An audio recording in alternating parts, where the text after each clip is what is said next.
هلا وشلونكم؟ قبل كم يوم احد الزملاء اللي يشتغلون وياي هو من الهند، كان رايح هناك حتى يشوف اهله، ووصيته انه يجيب لي منتج من الهند هناك. انا صار لي فتره دا ادور عليه، بس اونلاين كل الموجود يخوف، ما تعرف انه كان اصلي او غير اصلي. هذا المنتج هو الشيلاجيت.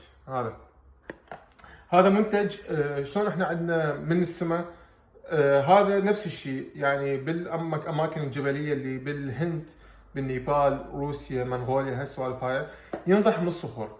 هو عباره عن فوليك اسيد ومعادن، وبالاضافه الى انه هسه دا ادور انا مثلا بزنك، ب10 احماض امينيه، زين.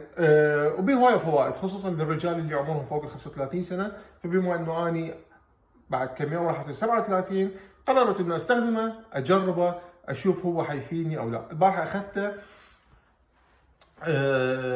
يعني هو ايش كاتبي لك هنا؟ كاتبي لك انه اذا انت تاخذه فيفضل انه تاخذه الصبح على معده فارغه، لا تاخذه ابد بالليل، لانه ممكن انه ينطيك طاقه، ينطيك مثل ما يقولون هو طاقه يعني، او نشاط.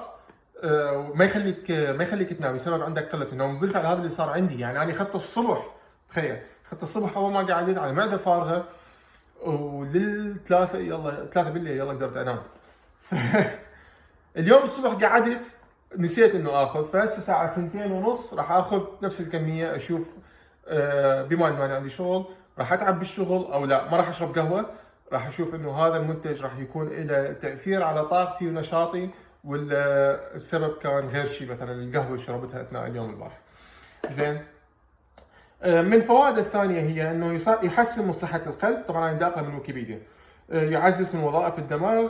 مثل ما قلت يخفف من شعور الجسم بالتعب. يقولون يحارب سرطان الكبد. هذا ما راح نحكي بيه، لان ممكن يكون ممكن يكون لا. لانه اذا هو يحارب سرطان الكبد مثلا، كل واحد مريض بهذا المرض يروح ياخذ شيلاجيت، ليش يضرب كيمياء وغير اشياء. فهاي راح نعوفها، ما متاكدين من عندها. راح نركز على الاشياء اللي انت ممكن تستفادها من الاشياء الطبيعيه. زين. يدعم الخصوبه، يعزز مستويات هرمون التستوستيرون، يعزز الاداء، يدعم الذاكره. انا شوي العربيه مالتي صار مو شيء.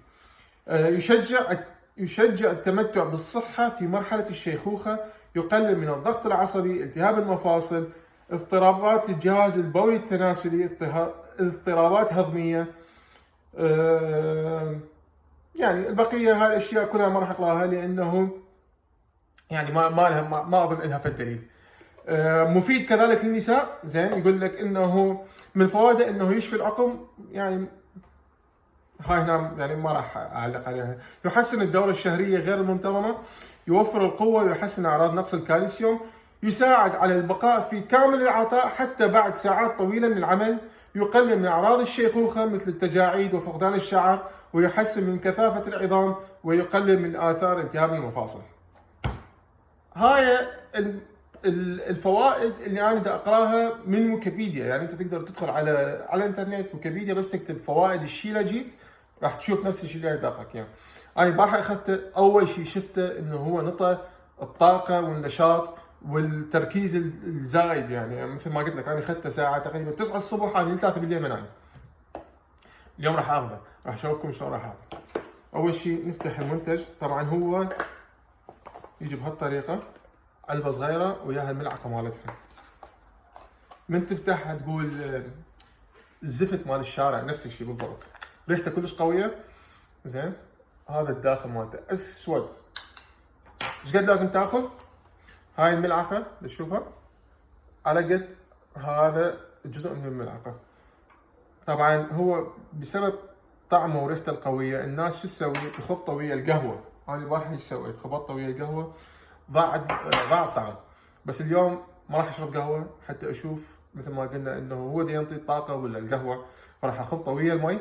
خليت شوي مي هالقد. زين. وهالقد من الشيلاجيت. شوف. راح اذوبها شويه. يعني هو بما انه هو مستخلص من من الاحجار اللي الجبليه، فما يذوب بسهوله. لازم شويه تظل تحرك الى ان يذوب كله. هذا لون المي.